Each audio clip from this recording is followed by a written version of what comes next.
I tried to shoot her as well.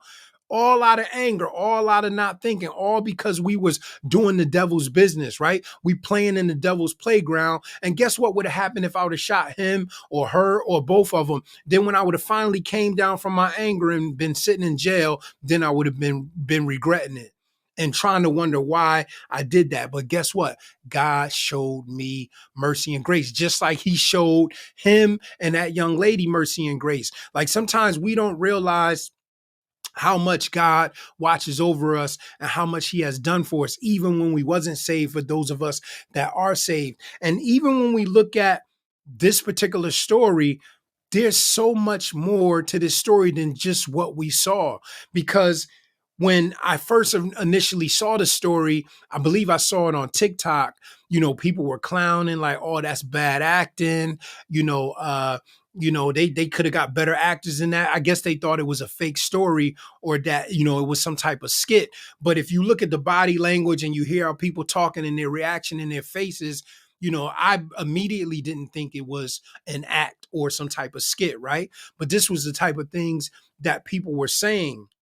But when we look at it, we could look at it and say, oh yeah, the pastor, he got lucky, the gun jam, blah, blah, blah. But I want to share the news clipping with you, a news clipping really quickly with you guys, because I want you to see that it was so much more to this story. There was so much more happening even before this young man got to the pastor, right? Before this young man got to the church. And once again, it goes to show you the mercy and grace of God. It goes to show you that when we put our trust and our faith in God, that he truly will watch over us. But really quickly, I want to share this news clipping with you guys. I'll share that. I'll say a few more things and we'll close out the podcast. But thank you guys for joining me. And let's keep praying, right? Keep praying one for another, because guess what? God has our back. We don't have to worry. As long as your faith is in him, as long as you are abiding in him, you don't have to worry about anything. If something does happen to you, at least you went out the right way, right? You went out preaching the gospel. You went out praising the Lord. But guess what? Satan just can't do whatever he wants, whenever he wants. And that weapon is going to prosper. That's not how it works. But really quickly, check out this news clipping. A whole different kingdom in God. Minutes into the Sunday sermon outside of Pittsburgh, A God I chose. Pastor Glenn Germany suddenly found himself staring down the barrel of a gun. The heart-stopping moments captured on the church's live stream. You can make out the gun jamming. This morning when I woke up, man, a close call bringing the pastor to tears. I'm seeing, what happened, and I'm totally grateful. But I'm really starting to process it right now. A fast-acting church deacon jumped in to help. The two seen wrangling the gun from the attacker's hands, who allegedly told police that God told him to do it. The pastor's wife watched in horror.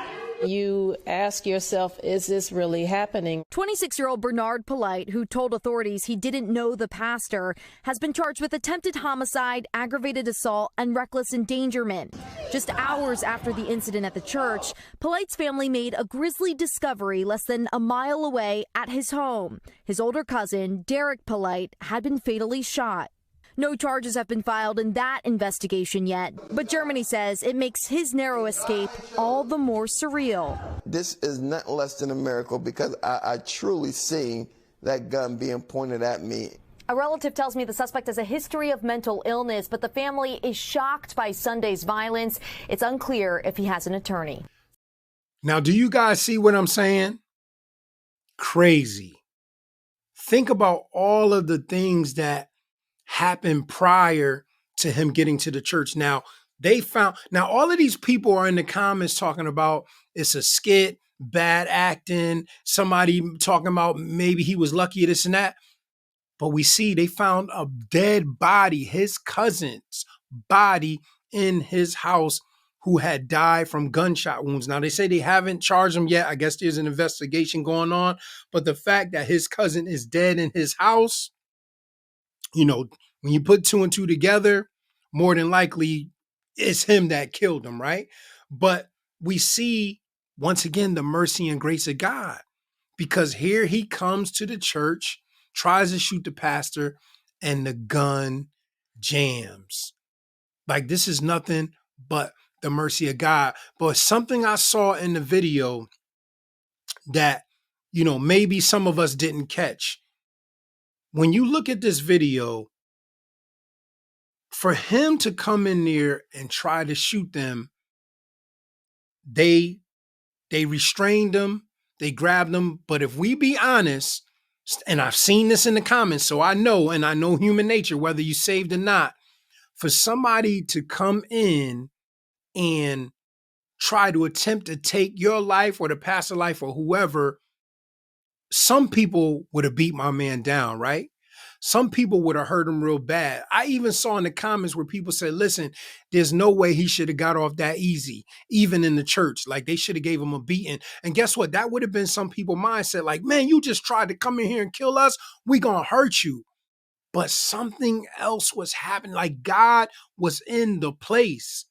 God was at Jesus' dwelling place. Like, he really was dwelling there, right? For them to restrain him the way they did and not stomp him, not beat on him, not choke him out, something else was happening there. And I'm going to prove it to you, because they ended up interviewing the pastor after everything was over. And there was a conversation that he had with this young man after this happened. So I don't know Pastor Glenn Germany. I'm not saying this guy is a perfect guy. I'm sure he'll tell you he's not a perfect guy. But I feel like whatever was going on in that service, whatever he was preaching, like, God had his way in there, right? Like, nobody didn't allow their flesh to get in the way. Like, God gets all the glory, first and foremost.